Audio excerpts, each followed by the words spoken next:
Pre nešto više od 3 godine Lexus je pokazao novu generaciju modela IS, treću po redu, i ona izgleda otprilike ovako. Kažem otprilike jer ovaj automobil koji upravo gledate u 2017. godini donosi čitav niz noviteta, izmena kojima počinje novi život. Upravo jedan od tih detalja jesu potpuno nova prednja svetla u LED tehnologiji. Čitav prednji kraj automobila je promenjen. Dakle, ovo jeste IS treće generacije, ali redizajniran. I mi smo danas ovde u Rimu sa ciljem da ga upoznamo na svetskoj premijeri.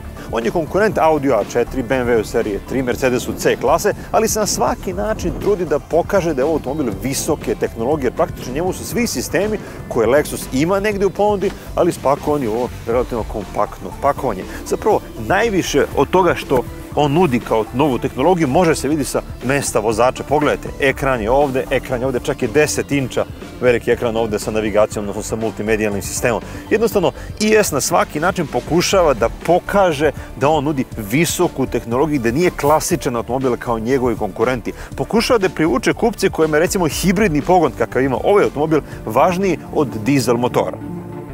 O tehnološkom nivou Lexusa IS svedoče i sitnice poput ove neobične komande za biranje opcija na centralnom ekranu ili tastera kojim se aktivira čisto električni pogon. Osim grejanja sedišta i volana, može da ima čak i hlađenje sedišta.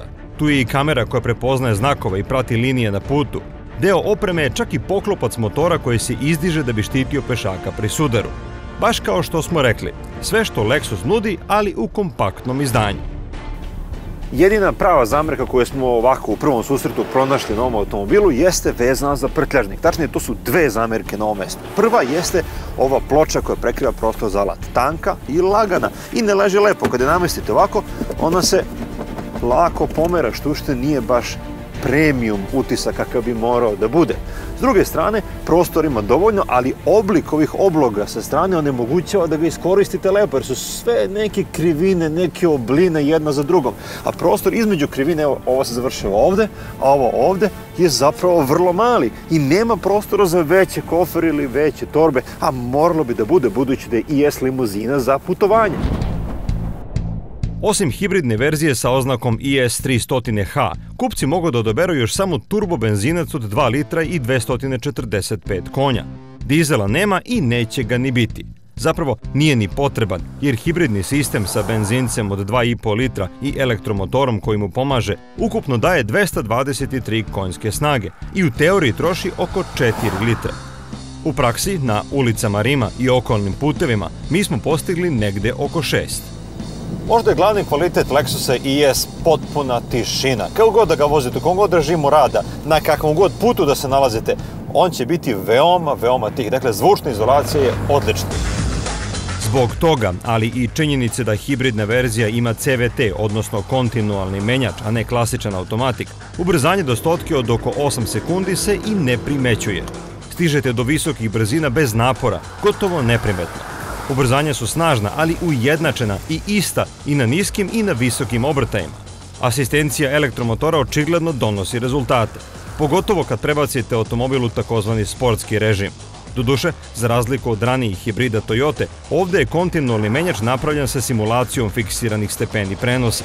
Tako, kada poželite, možete da ga prebacite u takozvani ručni režim i igrate se sa tasterima na upravljaču.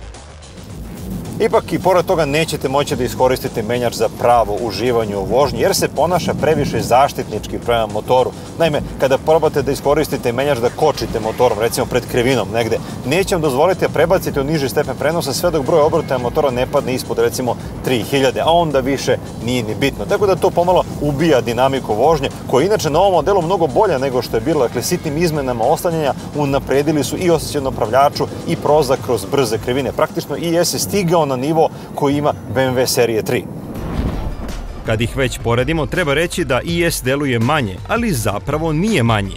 Uz gotovo isto međusovinsko rastojanje od 2,80 m, Lexus je sa svojom dužinom od 4,68 m čak 5 cm duži od BMW-ove trojke.